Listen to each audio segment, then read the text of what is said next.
Good evening. We're starting the regular meeting of Hopewell Borough Council on March 20th, 2025. Reggie, if you want to do the sunshine statement?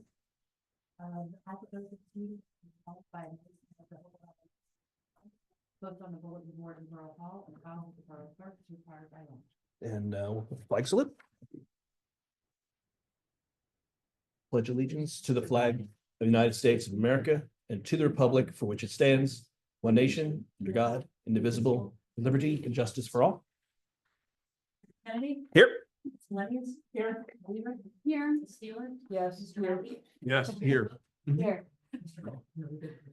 All right. Is Anthony not? He's going to be about 15 minutes after we start. Take a motion on our agenda for our executive session. I'll move. I'll second. All in favor? Aye. All right, I'm noting here, for those watching online, we expect to resume the meeting at 7 o'clock with the next part of our public part of the agenda. Until then, we will be retiring to get legal advice from our attorneys, and then we'll turn at 7. All right, thank you.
Those of you watching online, we're about to start the public portion of the meeting in a few minutes. We're opening up the doors here now, and I'm going to mute back in a second, but we'll be starting shortly.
All right, good evening, everyone, on Zoom and in person.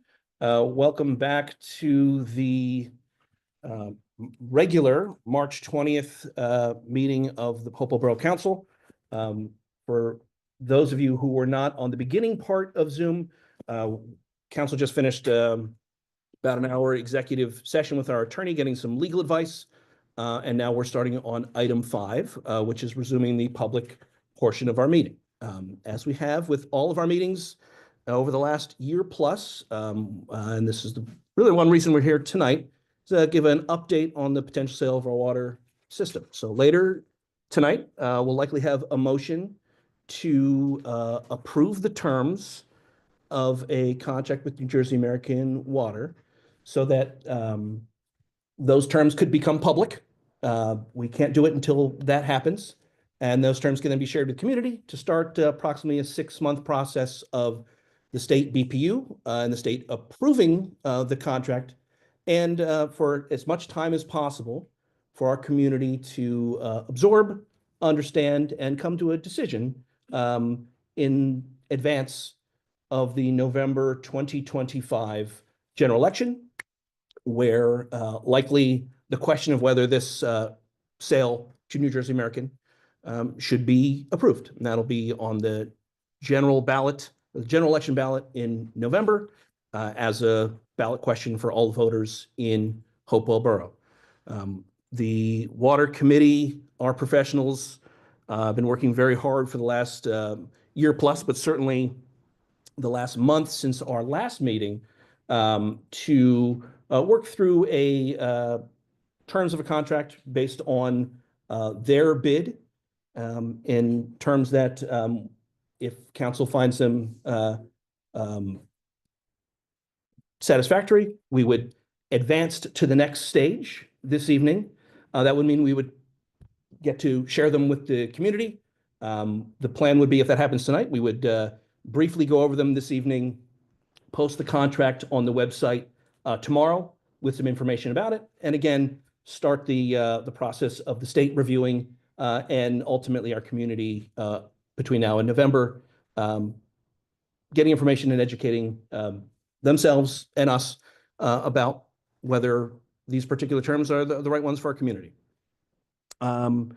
Before we open up to the public, I'll leave it. Anyone else have any particular update or piece they'd like to add to that summary? just that we're going to be adding information over time in the next few months to the website. Having to do with this, we're going to be having public outreach sessions. There are going to be various presentations. We'll be putting copies of those presentations on the website. We're working on an FAQ document on the website. There's a 4-page document that's still under review that we're hoping to post when the contract is posted, hopefully tomorrow. That just provides context and background, like, more or less the kinds of things that that the mayor's been describing at the beginning of the meetings, but, how did we get here and what are the next stages? And, it'll be a process. We have several months to do this. We're going to have plenty of opportunities for public discussion. We're going to keep adding information to the website. And part of the advantage of that is that people can then review that information and go through it and digest it on their own time and their own schedule instead of having to kind of absorb it all during meetings. And as we get questions from people, we'll respond to those, and the FAQ document will be a living thing. We'll keep adapting and providing more information as people request it. We're still doing it. We're kind of updating our technical and fiscal analysis that we've been doing now for 2 years on just what the implications of keeping the water system would be, all the financial aspects of it, the engineering aspects of it, repairs that we would need to do. And also a very deep dive into the issue of rates, both our rates historically and projected future rates, current rates, as well as rates of New Jersey American, past and present. And all of that we're going to be adding in one form or another to our website. It's a work in progress, but we're going to get information to you out as soon as we can. And again, provide lots of opportunities for comment and discussion. 2 other, quick notes. When the contract is posted, it'll be a little peculiar that it'll say draft on it. So it is not signed by any of the parties. The next step in this process is to essentially ratify the terms by council so that then the state can review them. So the document that you will see will say draft for some time period until the state has approved it, until the voters approve it, at which point, if all those things happen, the draft part of it would be removed. The other thing that's been kind of challenging and perplexing for us, but a necessary part of this process, is that at the end of last year, the borough issued a RFQ, request for qualifications, where we had 3 water companies present their qualifications and qualify as potential bidders. We then issued a RFP, or request for proposals, where those companies provided their proposals in January. And this was tough for us. We looked at those as a governing body, chose the one that council thought was most advantageous, both the price, rates, commitment to service, commitment to capital improvements for our borough, and chose New Jersey American. It will not be until we take this next step that we can, and this is quite frustrating for us, share what those terms even are. So we're here tonight to get to those next steps so that we have something to put out to the community so that it could be absorbed, reviewed, understood, and thought about between now and November. So, absent anything else, our next item, we're happy to open up for our first. I'll open the meeting to the public. Mayor Council will take comments first from members of the public attending in person, and then from members of the public attending via Zoom. Speakers will be limited to 5 minutes. We can't take immediate action on any public comment issue. If you to make a comment or ask a question during the meeting via Zoom, push that raise hand button, and when we get to the Zoom part, we will recognize you and move you over. If you're in person, come up to the front, state your name. We don't need your addresses anymore, and address the council. So thank you. Okay, thank you.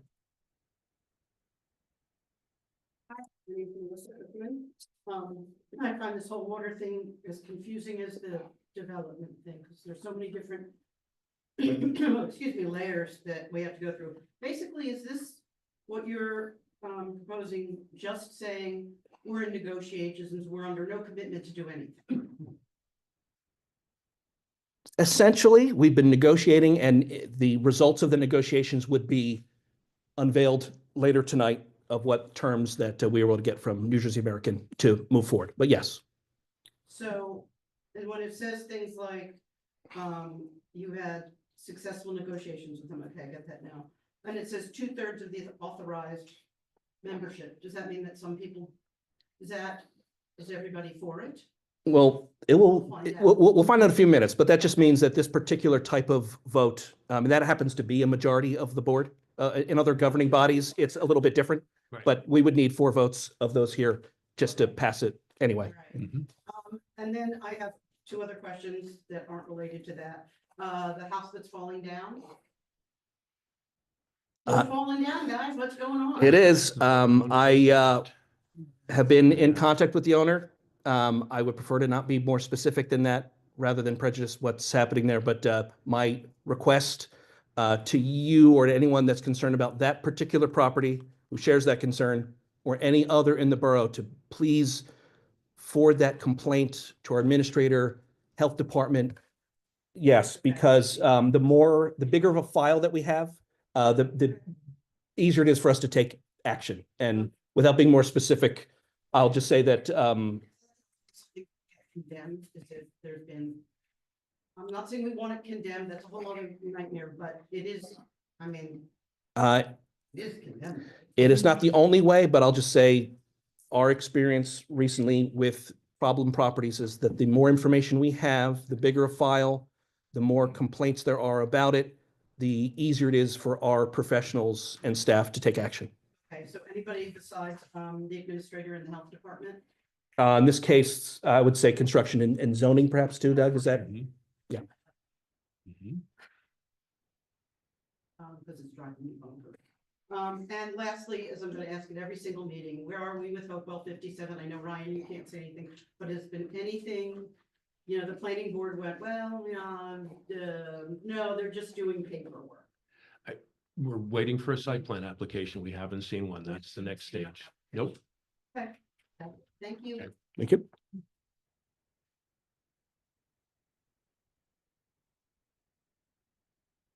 Everyone, David Waldman, Borough resident. I'm gonna read something, if I may, on behalf of a newly formed group of borough residents, calling ourselves the Hopewell Borough Public Water Alliance. My name's David Waldman. I'm speaking on behalf of the Alliance. As residents, we understand that our water supply is an essential public good. It's an asset, once privatized, that can never be reclaimed.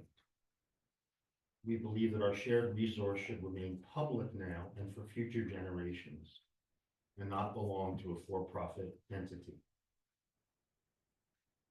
Last summer, 230 more or less residents signed a petition requesting a referendum demonstrating clearly that our community values transparency and informed decision-making. Many of those residents also voiced their concerns at the public meeting last summer.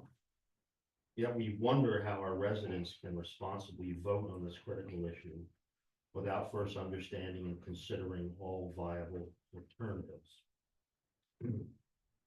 We are here tonight because we are deeply concerned that the Borough Council is committed exclusively to selling our water system to New Jersey American Water, because it may be an easier option without fully exploring or presenting alternative solutions.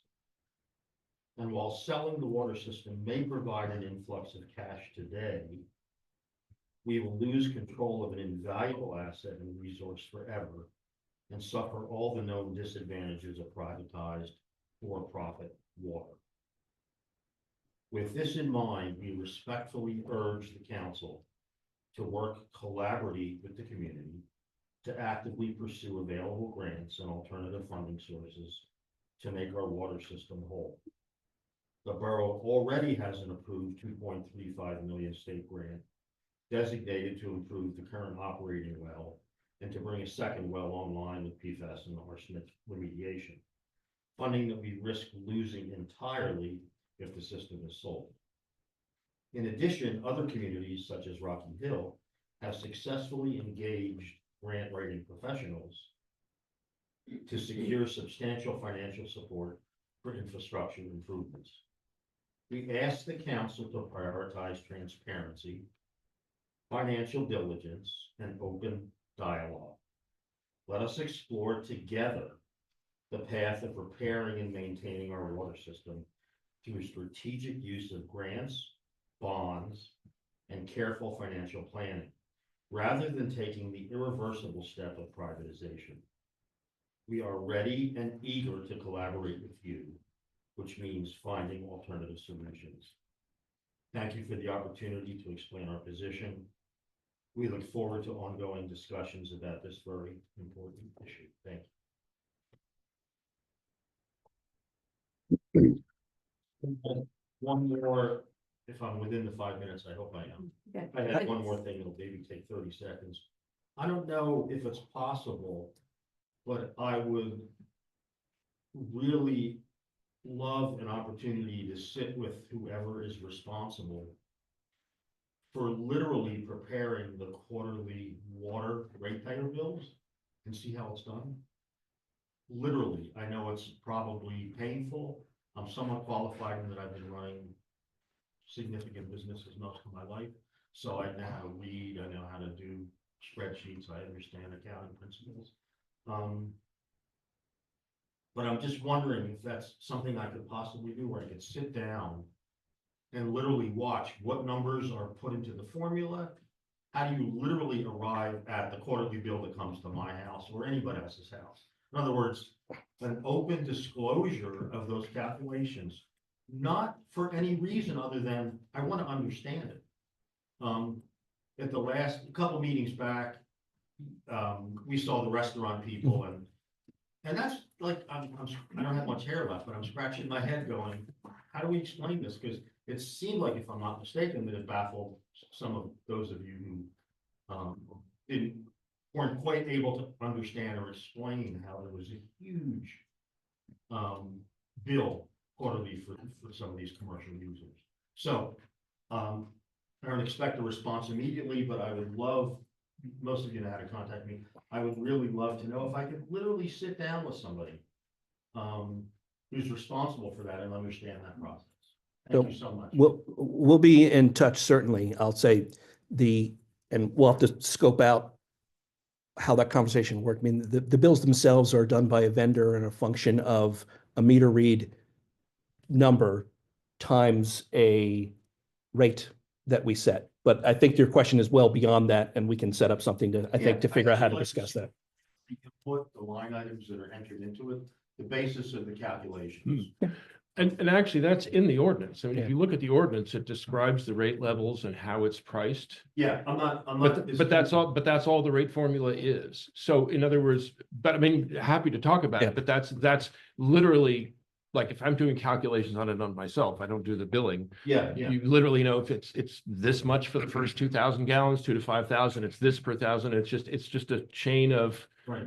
rates applied to different, I mean, part of me says that perhaps there is an error somewhere. no, That. Well, no. we'll continue that. Yes, I'd like to yes. hear about the rest of it. Yeah, yeah. Yeah. I mean, Yeah, that I'd happy to talk to you Yeah. about. Yeah. and thank you. Appreciate it, sure. Anyone else in person, or I don't see any hands online? Please push the raised hand button on Zoom if you'd like to be recognized on the Zoom. Seeing none, Sabrina, come on up.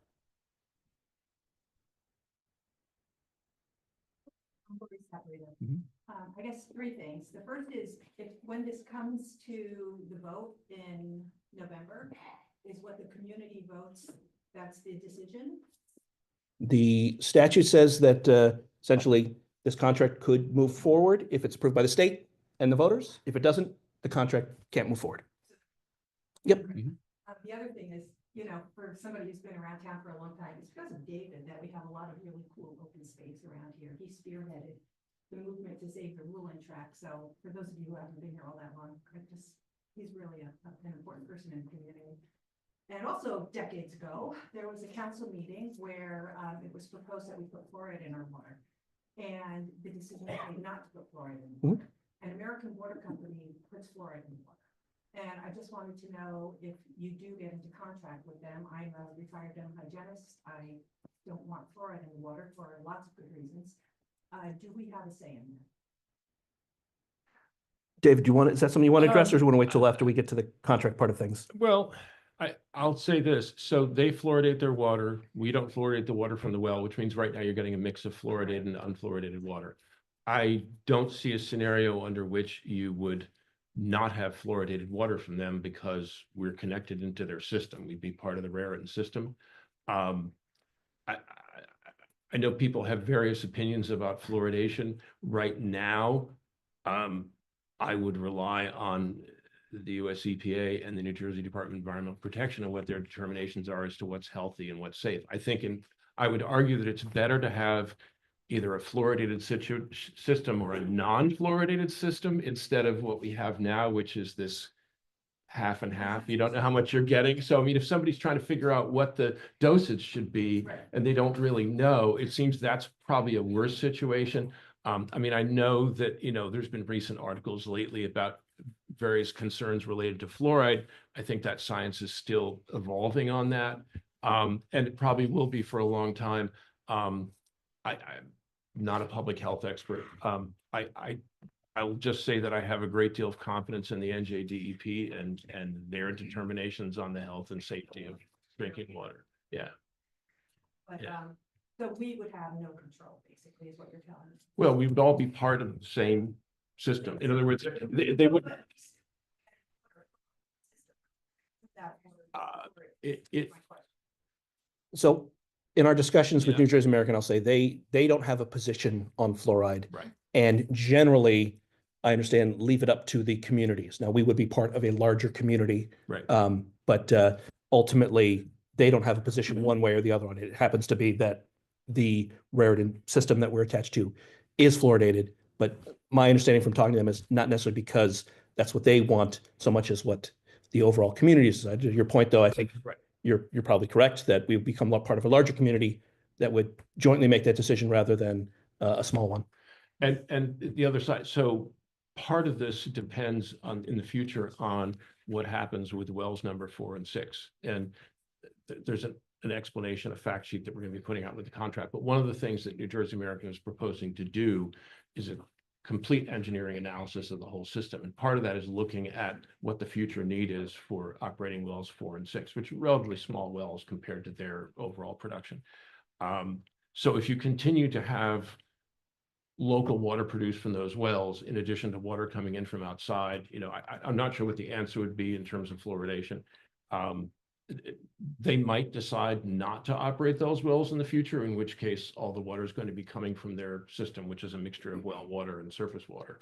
But those are kind of system, but that's something that we'll explore with them. Again, as Ryan said, I know they don't take a particular position on it.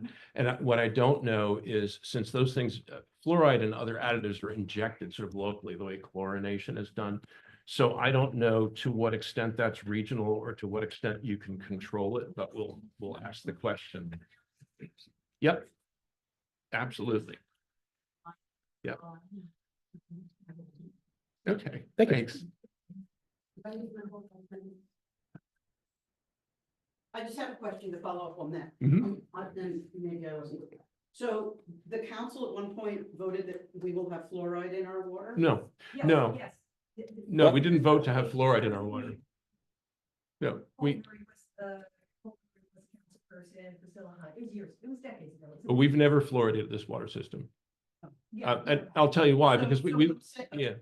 Yeah. So it wasn't anything that voted on, it just acknowledged that there wasn't going to be the fluoride. council decided not to do it. Yeah, and I'll give a quickly background on it. So this was within my tenure early on. There were people that were urging us to actually fluoridate the water. There were some parents who were saying, why aren't we fluoridating the water? I think this is before we were even on with New Jersey American, and we looked into it as a possibility. And it turns out it's fairly expensive to do, and it's done with hydrofluoric acid, which is quite dangerous to handle. And we just decided it was logistically not possible, and so that kind of ended the discussion. Yeah.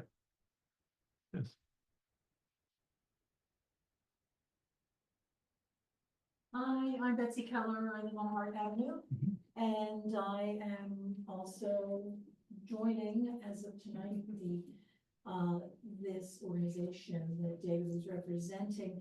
I'd like to second what Lori Saporito was saying about concerns about fluoride. I believe it's the case, and Lori, you can probably weigh in on this, that fluoride was first introduced into water systems in order to reduce cavities in people's teeth. Is that your understanding? That's what. And so I think we all know that there are lots of better and more effective ways that one can use to reduce cavities in your teeth besides having it in everybody's water, even the water of people who don't want it in their water. And I certainly don't want it in my water. And thank you for pointing this out, because I wouldn't have known that otherwise. Because now you have the option to buy toothpaste, of course, that has fluoride or doesn't have fluoride in it. I always choose without fluoride because I've heard a lot of bad things about it over the years. For the young people here who may have no clue about this, it was when I was a kid that I remember hearing about fluoride is gonna help y'all. Well, maybe not so much. I don't think so. So please, consider this issue. It seems like, we're gonna have fluoride if we go with American water, which it seems like most of the folks on the council are intent on having happen. I don't fully grasp why. I admit I haven't listened to every word of every minute of the meetings on it, but some of them I have, and it's concerning to me, very concerning. I'd like to know why we can't consider some of the options like that Rocky Hill was recently did with their water system. This may have been thoroughly already rehashed in meetings, but it's concerning to me. And so that's what I want to say. Thank you. Thank you. Thank you. So you know us in person, we do have someone on Zoom. Elizabeth, I will do my darndest to promote you. Give me 1 second here.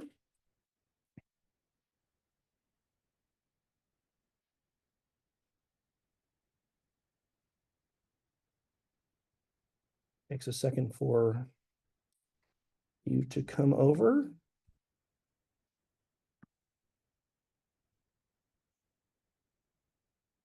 All right, Elizabeth, if you could unmute yourself and turn on your camera. The floor is yours. You're muted and your camera's off. If you could hit those 2 buttons, we'll be able to hear and see you.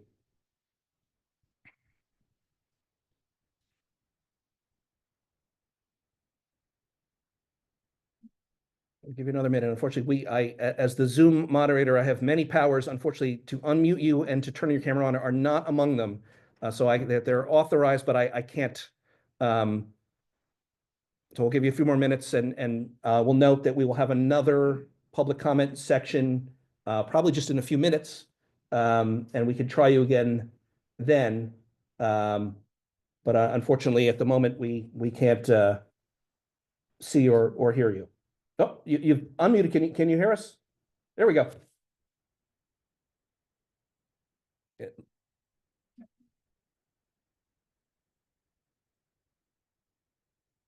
Well, hold on. If you can hear us, pause 1 second. We unfortunately are not able to hear you. I'm gonna see if I can fix that. Give me 1 second with apologies. Try speaking again. I think we're having a technical difficulty with you with my apologies. There seems to be some problem with your microphone. Okay. There we go. Well, How about, with apologies that you're coming in kind of quietly, I've keep speaking, and we'll all promise to be very quiet in the room so we can well, I can speak with my loud voice. appreciate it. Thank you. We can hear you. Okay. My question has to do with the pay schedule. Is that something that is negotiated, or is that something that the American Water people dictate? You mean the rates? The reason I ask this is that my sister lives in a town that went with American Water, and the rate basically was not drastically different in that town. However, instead of getting one bill every 3 months, she gets a bill every month, which means she is paying the administrative costs 3 times as much as she was before. Mm. And I wondered whether that has been part of the contract discussion about the billing. So I'll try to take this, and I'm going to look at our attorney. I assume it's okay to go into this type of question, even though these details will be, become public in a few minutes if they're, okay, all right. One, yes, New Jersey American does bill monthly rather than quarterly. Well, the reason the borough bills quarterly, frankly, is it costs us quite a bit of money to have the 3 people kind of walk around town. It takes like a equivalent of a week's of FTE kind of man hours to do it. So we only could do it every quarter, every 3 months. They do bill monthly and read the meters much more often than we have been able to do. That's their regular practice. And their rates are set by what's called a tariff. They send in with the state. So there's a filing of what their rates are. And this is part of it. How often they bill is part of that, and their practice is monthly. Though I think in our discussions with them, we believe that their overhead for them doing it monthly is, maybe I don't want to editorialize. They do it monthly, whereas we do it quarterly, and it takes our people quite a bit of time to do it. I'll say that. So that's automatically going to increase the bill. It has to. And could I explain a little bit? Please. So the bills generally have 2 components, and we're going to be putting out a lot of information on this, but generally, if you look at and our rate structure has 2 components too, but normally you have a fixed fee that everybody pays for each bill. In our case, we pay that every quarter, which is almost $60. And then there's a fee that you pay per gallon. In our case, if you're using more than 2,000 gallons, you pay a fee per 1,000 gallons. So New Jersey American and the other utilities have a similar system where there's a fixed fee that you pay, in this case, in a month. It's a smaller fee than we would charge for a quarter. I mean, it's proportionate, right? And then there's a cost per gallon. And that's how they do the billing. They actually, I'll mention just to Ryan's point, if they were to buy the system, they're going to replace the meters. Modern meters you can read remotely. They just drive around town. They could read the whole town in the morning instead of going to everybody's house. But at any rate, it's not really an administrative fee, that fixed fee. It's really, they put a fixed fee in there, and we do the same thing, because you have to have a certain guaranteed revenue stream.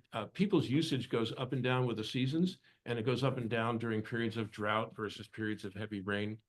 So certainly the way we structured our bills, and I think the way other people do, is you have a certain fixed fee that everybody pays, because then you have a guaranteed stream of income. It's really not that there's a lot of administrative work to do preparing the bills, because they're largely automated. Like we do work here. I'm not to say that Reggie doesn't have to do work, but we have a billing service that actually runs the software that does it. So yeah, we have to take some time to enter that stuff into the system. We have to take time to enter it, to read the meters. But I'd say, based on my understanding, I think these larger utilities do it more efficiently because they do it on such a vast scale. So I don't think it's really that you're paying more of an administrative fee, but you are getting billed once a month as opposed to quarterly. There is one advantage to that sometimes, and that is if somebody has a leak in their house. Let's say there's a leaking toilet and they don't realize that's going on. If you go through a whole quarter before you see a big spike on your bill, then you get a surprise. If they're billing monthly, there's an advantage, because if there's a problem, you pick up on it sooner. That's just one implication of it.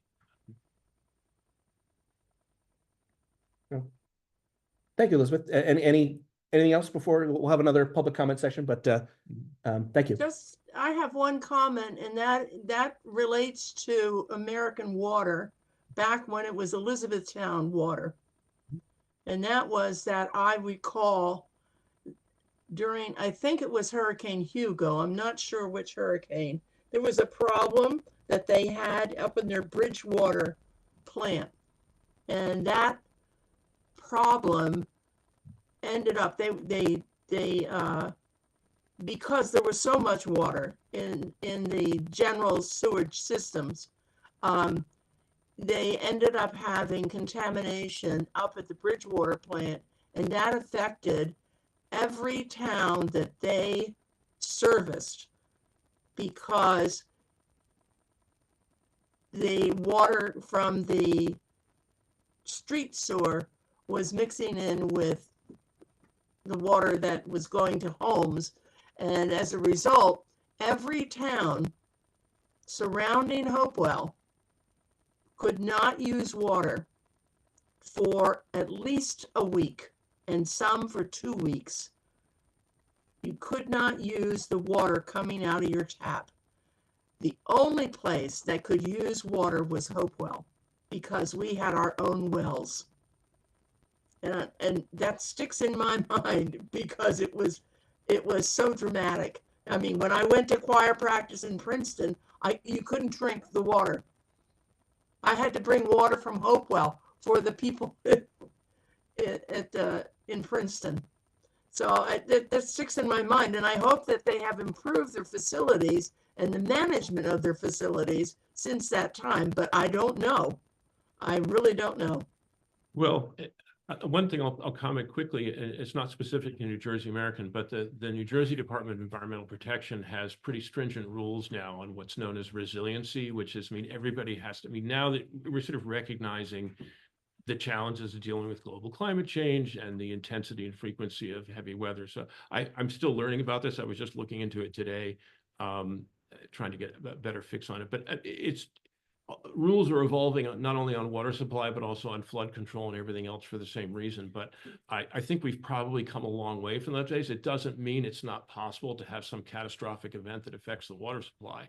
But I think in the last couple of decades, I think those vulnerabilities are better known, and now people are having to prepare for, shall we say, if you think about it, during Hurricane Sandy, right, the extremity of that event, and now a lot of the emergency preparation is based on that level of emergency, which we hadn't experienced before. So it's not to say that there's no possibility of it, but, and again, I'm still learning on this, but it does, my understanding, I have a certain confidence, I think, that the NJDEP, which regulates all these facilities, is holding people's feet to the fire on that very issue. But it's a very important point you made.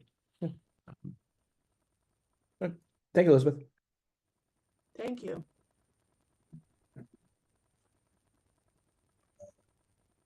That's all. All right, I'm going to sign you back as a regular panelist, and hopefully not accidentally make you the host of this meeting, which is right next to become a regular panel. So thank you. Let me just check our list one more time. Not seeing anyone here in person or anyone online. I'll take a motion to close the first of two public comment sessions. Deb first, a second. Anthony, all in favor? Aye. All right. So the next item on our agenda is motion 2025-51, which would approve, and when we say approve, advance. It does not go into effect unless there is both state approval and voter approval in November. But to advance the proposed contract with New Jersey American Water. Do I have a motion? Yes, so moved. David, do I have a second? Sherry, thank you. We'll do a roll call, but I'll ask Lisa, we have a brief summary of the terms after the vote would be appropriate? It's up to you if you want to put on the record what the terms are in advance of the vote. That'd be a good idea to discuss it if we could. Up to you. Yeah. Absolutely, and make sure I have so many screens here. So just the quick highlights, and again, our goal here tonight is to advance us to the next phase so that we can share the document with our community and the terms and more information starting tomorrow. Literally, we'll post on our website, and then And regulators. Yes, and the regulators, and start the education and discussion process in our community over the next multiple months until November.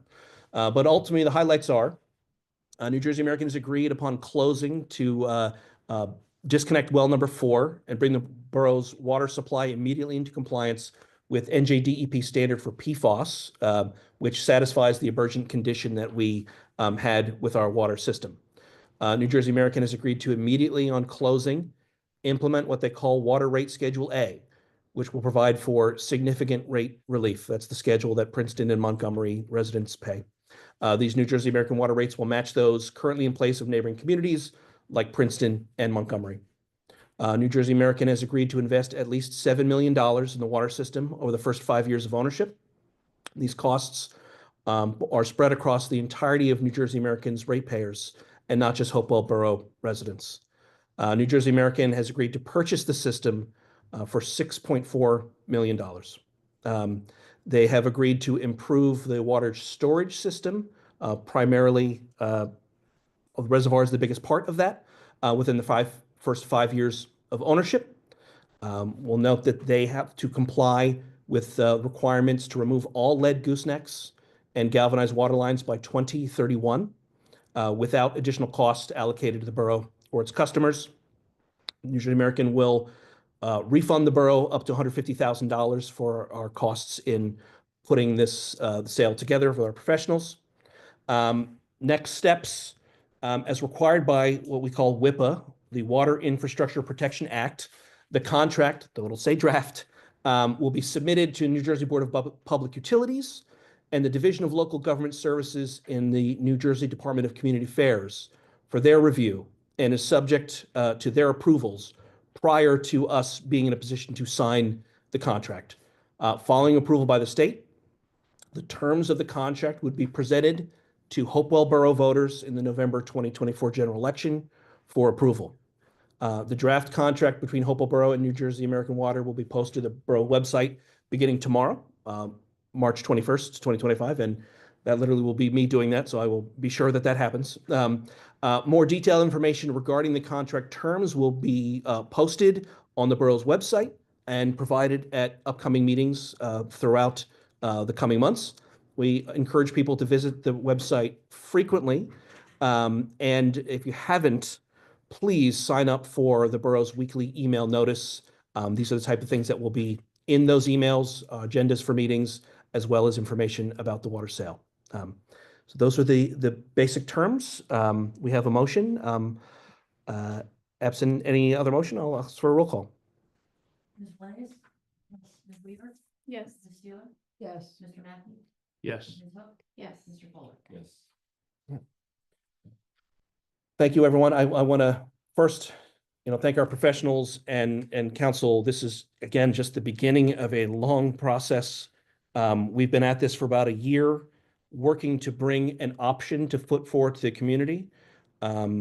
It's not everyone's first choice on this dais to even have this option, but a lot of work went into it, and we are looking forward to the discussion ahead about whether this is the right path for Hopewell Borough or keeping the system as the right path. With that, we'll open the meeting to the public for our second public comment section. This one, try to limit to 3 minutes per person, but we do our best to listen and accommodate everyone, even if you've already spoken before. So if you're here in person, please come up to the front. If you're on Zoom, look for that raise hand button, and we will recognize you and bring you over as a panelist. Hi, good evening. My name is Tom Masters. I had a question on the numbers.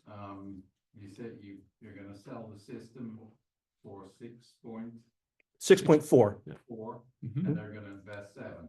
Yes, So that's 13.4 million total. correct. What kind of payback time do you think they want? Well, I don't want to editorialize about how rates work, but ultimately, if you remember when we started this process, one of the stages of this process where we had a report done by Phoenix Advisors, they're our financial consultant. They did essentially an appraisal that had a range of values, and there are several different ways to look at how a system like ours might be valued. I'll be honest, I've kind of backed into understanding that perhaps, well, how do I put this? Their ability and need to make capital investments in our system is generally a positive for a utility. Whereas, and I'm looking at our attorney, I want to be very careful. We had a nice lesson before this about advocacy, and I want to do my darndest to make sure I'm not advocating for something. But generally, built into their rate structure is a return on investment that they've made, that they've essentially have been charging even in their rates that are lower than ours across the state ratepayers. And ultimately, they are able to put that amount of money both in cash and in capital investments into us without directly charging our customers for it, as it is ultimately spread out across the entire state. Right. And I hate to look at it as a grant, but if we were to, when we have our roads paved, we often get grants from the state, and it is a tax that everyone in the state pays, and every once in a while we get a piece out of it. Ultimately, it is that. Yeah, but if you take 13 million, 13 plus, and you smear that out over 10 years, that's like $1,700 per connection. Mm-hmm. That's more than $400 per quarter. I don't pay more than $400 a quarter. I pay way less, you know? So that's a big investment for that company, and they want their money back. So how is this gonna work? Well, You so think that Princeton is gonna pick up the bill for that? no. And Well- I'll tell you how, let me explain a couple of things. So the way this works is that those costs are spread out across all of their ratepayers. There's no special assessment permitted in this kind. It's not like they come back and they say, well, Hopewell, you're costing us X. I can't remember how many ratepayers they have in the state, but it's a lot. And the other thing is that the Board of Public Utilities, well, actually the legislature, there are rates that are approved that are part of the charges that they have that are specifically addressed toward infrastructure costs. So there's a specific surcharge, and all the utilities do this. The lead service line law, the actual legislation says that they have to recover those costs from their ratepayers, but they spread it across all the ratepayers. So there's lots of communities that don't have lead service lines at all. Everybody pays a share. So there's a surcharge that actually appears on the bill as a lead service line surcharge. And that has a defined period of time. And they literally go to the BPU every 6 months and they say, we've spent X number of $1 million on lead service lines across the state. And they file this huge document. And this is what we want to charge for the next 6 months. And they spread it out across all the ratepayers, and the BPU approves it or doesn't approve it. And they go through that twice a year. They do this. Willing to put that on paper, but Oh, they have to. No, Yeah. no, it's all by regulation. And then there's another charge called a distribution system improvement charge, which works the same way. And each time they have to do this like 200-page foundation filing that says, this is the justification for this, and the BPU goes through and reviews the whole thing, and it's all baked into actually the regulations. So that's how a lot of that money is recovered. But it's also, as I understand it, and this is not specific to New Jersey American, it could be any of the utilities. They're spreading the rates across all their ratepayers. So they have some areas where they have relatively new systems. They don't have a lot of aging issues. They don't have what we have, 110 or 120-year-old system. So by their ability to do that, they're spreading the risk and the financial costs across. So it's good for communities that have a lot of aging infrastructure. Maybe it's not so good for communities that don't, because they're paying into it. Second question I have, does American Water have the intention to build a big through line here to go to other towns beyond us? We don't have any information about that right now. The connection that we have with them is a 6-inch connection. I don't know what the size of the main is from here going east. It might be 6 inch. all they've said, and it's actually acknowledged in this contract, is that they're gonna do, bless you, do a comprehensive engineering analysis of the whole system and, make a determination of exactly how they're gonna prioritize the infrastructure improvements. I'll tell you that, certainly on our list, high priority of capital improvements that we have to do is replacing some or preferably all of the main along Broad Street. Because particularly the West Broad Street part, which has become a real problem. It's not that old, actually, 1950s, but but they didn't commit to the specifics of the capital improvements other than they said $7 million over 5 years, but there's a time frame on that. It's not just $7 million. They're expecting to spend more, but that's for their engineering and operational people to figure out. I've always been told, engineers have always told me, if you're going to put in a pipe, you size the pipe based on whatever you think your future needs are going to be, right? It's basic principle. So that's all I know. And just to add to that, our role as a borough is almost agnostic to that either way. For example, New Jersey American, they're connected to us, but also are connected to the former Bristol Myers Squibb site in Pennington and along that street as well. And ultimately, even with our own water system, they're free to make their own way around us essentially and kind of have, particularly in that connection towards Pennington. Thank you very much. Thank you. Don't see any other hands online or anyone else in person. I'll take a motion to close the second public comment section of the evening.